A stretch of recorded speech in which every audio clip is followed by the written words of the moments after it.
5-6 postman. लिफाफे के बाहर पता इस प्रकार लिखा हुआ था, सशक्ति श्री स्वरूप मां श्रीमान ठाकुर जसवंत सिंह नेगी, गांव प्रधान कमस्यारी गांव में बड़े पाठना वाला मकान, खुमानी के बोर्ड के पास। पता ऊपर लिखा, पोस्ट के बेनीना पास। पत्र ठाकुर उन्हीं जसवंत सिंह नेगी को जल्द से जल्द मिले और भेजने वाला उनका बेटा इन्हीं रत्न सिंह नेगी, हाल मुकाम मिलिट्री क्वार्टर देहरादून, पोस्ट जिला वही, बटालियन नंबर KB2 339, सिपाही नंबर। केवल टिकट ही पता की लिखावट से बचे थे, जो एक लंबे सादे लिफाफे पर जगह जगह चिपकाए गए थे। पोस्टमैन दयाराम ने हंसकर पूरा पता प्रधान को सुनाया तो जसवंत सिंह सगर्व बोले, आंखें उघाड़ देने का यही तो फायदा है।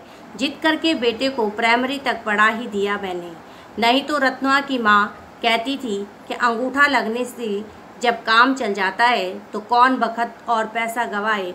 मनी ऑर्डर में अंगूठा लगाओ तो उतने ही पैसे मिलते हैं, दस्तखत करके तो उतने ही। पर मैंने सोचा 4 आखर बाँच ले तो ठीक रहे। आखिर बिरमा जी ने विद्या बनाई किस लिए।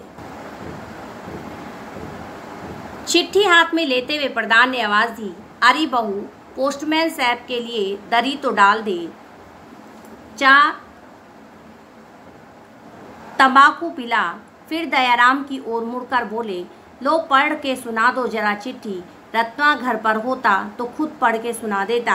क्या कहें साहब, लड़का क्या था, पढ़ने में जबरदस्त था। सारी किताब तो उसे मुखाग्री याद रहती थी। वह तो मोतीराम मास्टर से अदावत हो गई थी मेरी, सो दर्जा 4 में ही 5 साल रख लिया। क्या आदर कुशल लिखी है साहब। दयाराम ने दरी पर बैठते हुए लिफाफा खोलने के बाद पढ़ना शुरू किया। सशस्तो श्री स्वरूप माँ पूज्य पिताजी का पाँव पकड़ी पैलागन, बार बार कबूल हो। मेरी ही सशस्ती श्री स्वरूप माँ माता जी को भी बार बार पाँव पकड़ी कबूल हो। ऐसे ही काका जमन सिंह जो न दाजू खड़क सिंह को भी बार बार पहुँचे। नाना तिनान के सिर पर हाथ धर के आशीर्वाद पहुँचे। पटवारी साहब को मेरी दोनों हाथ जोड़ी जय हिंद पहुँचा देना। खेती बाड़ी की गांव पट्टी की समस्त आदर कुशल भेजना। पोस्टमैन साहब खिमान त्यागी को भी पैलागन बोलना कि जल्द से जल्द पता लिफाफे पर लिखा खत आपके पास पत्र मिले मेरे नाम से रत्न सिंह नेगी करके भेजवे देवी जरूर। आपका बेटा चरणतल असीम पावे, रत्न सिंह नेगी 339। एक बात याद आ गई, छोटे भाई आनंद सिंह को मेरे साथ की सिरधरी आशीष पहुँचे। उसकी शादी की कोशिश करना, जाति पाति को बहुत भेद क्या करना। भगवान को सृष्टि सरीखी है। ठाकुर चेत सिंह की बेटी की टीका लगा लेना। नाक नकस की भली होवे देखना। बाकी क्या लिखूं, आप खुद समझदार हैं। चरण सिंह सौरजू से बोल देना कि बहू को मेरे घर आने पर मैत पहुँचावेंगे। सास ससुर दोनों के चरण आशीष पावे। आपका बेटा रतन सिंह नेगी 339। आजकल यहाँ सर्दी का मौसम है, बहुत गिर रही है बर्फ़। ड्यूटी जमादार आवाज़ देता है, बूट में पॉलिश लगा लूँ, टाइम हो गया है। पालन होने का बाकी लिखना शाम को जी। इस तरफ तो इतना ही लिखा है, दूसरी तरफ देखूं, इधर लिखा है, बाकी क्या लिखूं, आप खुद समझदार हैं। छुट्टी पर साल भर बाद आऊँगा। बुआरियों को घाघरे पिछौड़े बनवा लेना। माता जी के लिए अल्मोड़ा से तंबाकू की असली पिंडी मंगवा लेना। हीरालाल मोतीलाल के यहाँ से और आते न्योतों में गोल देवता के मंदिर में मेरे नाम के 2 बोकिए ठोक देना। मेरे जौल हाथ गोल देवता के मंदिर में कर देना। जहाँ कुशल अच्छी है, यहाँ कुशल परमपिता परमेश्वर से नेक चाहता हूँ। चरण तल असीम पावे। आपका बेटा वही ऊपर खुलासा दिया हुआ है। चिट्ठी समाप्त कर दयाराम उठकर आगे के घरों की ओर बढ़ गया। कमस्यारी गांव से पोस्टमैन दयाराम लौटा तो संध्या हो आई थी। ब्रांच पोस्ट ऑफिस बेनीनाग में वह पोस्टमैन था, नया नया नौकरी पर लगा था। हाई स्कूल पास करने के बाद बेकार पड़ा था। उसके पिता हरकारे की ड्यूटी करते थे। उन्होंने ही शहर पोस्ट मास्टर के यहाँ चतुर्मास भर दही की ठेकियाँ और ककड़ी लौकी के बोरे पहुँचाने के बाद बेटे को यह पोस्टमैनी दिलाई थी। हफ्ते भर में 2 बार दयाराम ड्यूटी पर कर्मचारी और उसके निकटवर्ती गांव में जाता था। आज वह दूसरी बार ही वहां गया था। गांव के लोग बड़ा सत्कार करने वाले थे। जब किसी का मनी ऑर्डर आता और दयाराम उसे देता तो वह उसको तिलक लगाता और दक्षिणा देता। मनी ऑर्डर आने पर कई लोग गांव से दूर पहाड़ी टीलों पर बने मंदिरों में दिया जलाने जाते थे और मनी ऑर्डरों की रसीद को बतासों के साथ वहीं चढ़ा आते थे कि हे परमेश्वर, मनी ऑर्डर ऐसे ही आवे। अपनी खाकी वर्दी पहनकर खाकी झोला कंधे से लटकाए दयाराम जब गांव में जाता तो जिस घर के समीप पहुंचता उखल कूटती औरतें मूसल रोक लेती, दूध वाले दोहने वाली एक धार जमीन में बिखेर देती और बूढ़ों के हाथ में चिलम की नली थमी रह जाती। सबकी जबान पर एक ही बात होती, पोस्टमैन साहब। लड़ाई का जमाना था। कुमाऊं के अधिकांश बेटे पलटन में भर्ती हो गए थे। आर्थिक व्यवस्थाओं ने उन्हें अपने पलटन वाले स्वामी को याद करती। दयाराम अक्सर देखता कि जहाँ कहीं भी वह पहुँचता है, पलटनिया स्वामी वाली हर औरत हिरन की सी आँखों पर और खरगोश के से कान बना लेती। दयाराम की ओर वह ऐसे देखती थी जैसे कोई देवता हो। वह उनके सौभाग्य दुर्भाग्य का विधाता था। वह लिफाफे या मनी ऑर्डर की जगह कहीं ताल ले जाए तो एक माथे का सिंदूर पूछता था, 2 हाथों की चूड़ियाँ टूटती थी और गांव भर में मातम का गिद्ध अपने मनहूस डैने पसार देता था। दयाराम को मुवाणी गांव की बात याद है। एक तार वह ले गया था। धन सिंह बिष्ट का बेटा मारा गया था। पलटन में कश्मीर की लड़ाई में तार दयाराम ने खुद पढ़ के सुनाया था और उसकी जान खतरे में पड़ गई थी। धन सिंह की बहू दरांती लेकर दयाराम को मारने आई थी। मर जाए पोस्टमैन तेरा पालने पोषने वाला, जिसने तुझे ऐसे कुकर्म सिखाए।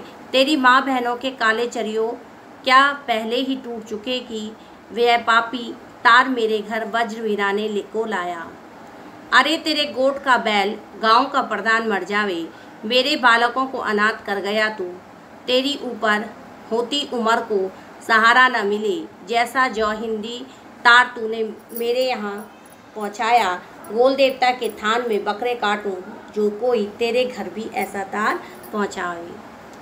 और फिर उसका वह मर्मभेदी रुदन, करुण विलाप और बात बात पर छाती कूटना, उल्टी हथेलियों से माथा ठोक ठोक कर गालियाँ देना। तुझे आंचल की छाया, हाड़ मांस की काया देने वाली भी ऐसे ही छातियाँ कूटे। दयाराम के माथे पर पसीना आ गया। जब वह नौकरी के लिए चला था, माँ ने उसे छाती से चिपका लिया था। मेरे लाल, आज मेरी छाती का पत्थर हटा। मैं डरती थी कि कहीं तू भी पलटन में भर्ती ना हो जावे। पोस्टमैनी में कोई खतरा नहीं, कहते थे तेरे बापा। दयाराम की आंखों में आंसू ढुलक आए। ओह, कितना ममत्व भर दिया है ईश्वर ने माँ के मन में। और उस दिन विधवा होने वाली भागुली भी अपने छोटे छोटे बालकों की दुहाई दे रही थी। कौन सिर को छत्र, पीठ को आधार देगा रे? मेरे छोटे छोटे बालकों को कौन पलटन से छुट्टी में आके बिस्कुट और बिलैत मिठाई खिलाएगा रे? मेरी गोदी के छौनों को। हाय पोस्टमैन, तुझे दूध पिलाने वाली की छाती फट जावे। दयाराम कहना चाहता था, मुझे क्यों गालियाँ देती है दीदी? मैंने तो तुम्हारे स्वामी को गोली नहीं मारी। पर वह कुछ नहीं कह पाया। भागुली के करुण विलाप के आगे उसकी वाणी मूक हो गई थी। तब से गनीमत है कोई तार नहीं आया था, पर वह ब्रांच पोस्टमास्टर की सॉर्टिंग को आकुल दृष्टि से देखता रहा था। आज सोमवार था। कमचारी गांव की तरफ जाने की पारी थी। ब्रांच पोस्टमास्टर पांडे चिट्ठियां सॉर्ट कर रहे थे और दयाराम कुछ खोया खोया सा अपनी डाक थैले में भर रहा था कि सहसा वह बिच्छू के कांटे सा चियूक उठा। उसकी तरह पोस्टमास्टर पांडे तार का एक लिफाफा बढ़ा रहे थे। तार का पता था। जसौर सिंह नेगी कर्मचारी दयाराम का कलेजा कांप उठा। वह विचलित हो उठा। पोस्टमास्टर पांडे ने पूछा, क्या बात है दयाराम बेटे?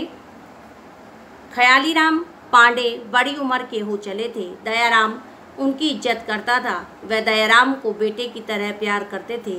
दयाराम बोला, कुछ नहीं चाचा जी, कल से कुछ तन ठीक नहीं है, जुकाम हो गया है और सप्रियाज अपनी नाक सिनकने लगा। तो मत जा आज ड्यूटी पर। कर्मचारी की तरफ तो बड़ी तेज हवा बहती है, कहीं निमोनिया ना हो जावे, पांडे बोले। लेकिन तार जो है। अच्छा ऐसा कर, पांडे बोले, तू आज दुकान पर टिकट लिफाफों के पैसे गले में डाल देना और सौदा बिके तो वे पैसे अलग रख देना। बीड़ी के बंडल 9 पैसे से कम न देना। तुमसे मैं 8 लिया करता हूँ। और उन्होंने दयाराम वाला खाकी झोला अपने कंधे पर डाल लिया। कर्मचारी के पास वाले गांव रत्न्यारी में मेरा ससुराल है। अच्छा है, तेरी चाची को भी लेता आऊँगा और डाक भी निपटाऊँगा। भला तू कब तक सेकेगा मेरे लिए रोटियाँ? ख्याली राम की अपनी दुकान में ही ब्रांच पोस्ट ऑफिस भी चलता था। 35 वर्षों की लंबी अवधि से पोस्ट मास्टर या खिरची मिर्ची की दुकानदारी करते करते पांडे जी के लिए इन दोनों कामों में कोई फर्क नहीं रह गया था। दयाराम को याद आया, परसों जब वह प्रधान के घर चिट्ठी पढ़कर रहा था, प्रधान की बहू बेर बेर उसे कनखियों से देखेर रही थी। कितना कौतूहल था उसकी आंखों में, कैसा छलक रहा था। कितना दूध शक्कर डाल लाई थी वह चाय में। लियो पोस्टमैन साहब। दयाराम को लगा कोई हल्के से उसके कानों को कुर्रा गया है। लियो पोस्टमैन साहब। उसे बड़ी व्यथा हो गई। और आज तार आया है। कहीं लड़ाई में रत्न सिंह नेगी भी। और दयाराम की आंखों के आगे अंधेरा सा छा गया। शून्य की परतें जैसे बैठती गई पुतलियों में। और उसे लगा रत्न सिंह की घरवाली ख्यालीराम पोस्टमास्टर को दरांती से चीरने विलाप करती हुई दौड़ रही है। जिसने तुझे दूध पिलाया उसकी छाती फट जावे पोस्टमैन। जिससे और दयाराम को लगा उसे चक्कर आ रहा है। चारों ओर से रत्न सिंह की विधवा की गालियाँ तीर बिछे पंछी की तरह फड़फड़ाकर उसके कानों में गिरने लगी थी। मर जावे पालने वाला पोस्टमैन तेरा कि गोल देवता करे ऐसा ही तार कोई तेरे घर पहुँचा आवे, जिसने तुझे आंचल की छाया दी, जिसके सिर पर साया उठ जावे। दयाराम चीखने चिल्लाने को हो गया। उसे लगा कि प्रधान की विधवा बहू तार हाथ में लिए सिर के बाल फैलाए उल्टी हथेली से माथा ठोकती और छाती कूटती उसके घर जा रही है। फिर उसे ख्याल आया तार लेकर पांडे जी गए हैं। इस ख्याल से थोड़ी राहत मिली और वह गले के संदूक से कमर टिकाए लेट गया। लेटे लेटे सहसा उसे लगा कि वह कर्मचारी गांव की तरफ जा रहा है। रत्न सिंह की विधवा जंगल में घास काटने आई और रो रही है। 2 तारीख तार सिर का छतर न रहे पीठी का आधार। उसके सिर का छत्र पीठ का आधार। रत्न सिंह कश्मीर की लड़ाई में मारा गया है। दयाराम की आंखों में फिर एक बार तार का लिफाफा घूमने लगा। उसने देखा लिफाफे के एक कोने में लिखा है, भेजने वाला उसका बेटा रत्न सिंह नेगी 33। विधवा जैतुली ने खुले बाल कंधों पर फैला लिए हैं और दयाराम का खाली छोला दरांती से चीर डाला है और विकराल मुखाकृति बना चिल्ला रही है। इसीलिए डाली थी पोस्टमैन तेरी चाय में 4 मुट्ठी चीनी की, तू मेरी जिंदगी में विष घोल जाएगा। इसीलिए डाल दिया था उसने बालक के हिस्से का दूध कि तू मेरे बालकों के मुंह से विलायती बिस्कुट छीन लेगा। मर जाए पोस्टमैन तू और तेरे जन्म देने वाले के घर सरकारी तार पहुँचे। कल इसीलिए तूने बेचारे बूढ़े मास्टर को भेज दिया अपने हाथ का वज्र उसके हाथ में देकर। और दयाराम चीख उठा, पर दीदी मैंने तो नहीं मारी तुम्हारे रत्न सिंह को गोली। मुझ गरीब को क्यों गालियाँ देती है? नहीं करूँगा। आज से सरकारी तार पहुँचाने की नौकरी। बुखार ज़्यादा चढ़ाया है क्या बेटे दयाराम? पोस्टमास्टर पांडे ने उसे झकझोरा। फिर उसकी नब्ज देखते हुए बोले, तकदीर का तू कच्चा है बेटे। तार लेकर जसौर सिंह नेगी के घर गया। अल्मोड़ा ने जो उनकी बेटी ब्याई है उसके घर लड़का हुआ है। बेचारों ने खूब आओ भगत की, ऊपर से 8 आने दक्षिणा दी कि ब्राह्मण आदमियों खुशखबरी लाए हो। दयाराम अपार विस्मय और खुशी के साथ पांडे जी को देखता रहा। चवन्नी जेब से निकालकर उसे देते हुए पांडे जी बोले। चलने लगा था कि प्रधान की बहू प्रधान से बोली कि 4 आने दक्षिणा छोटे पोस्टमैन के लिए भी भेज दीजिए, बड़ी लक्ष्मी बेटी है। दयाराम ने पांडे जी के चरण छू लिए।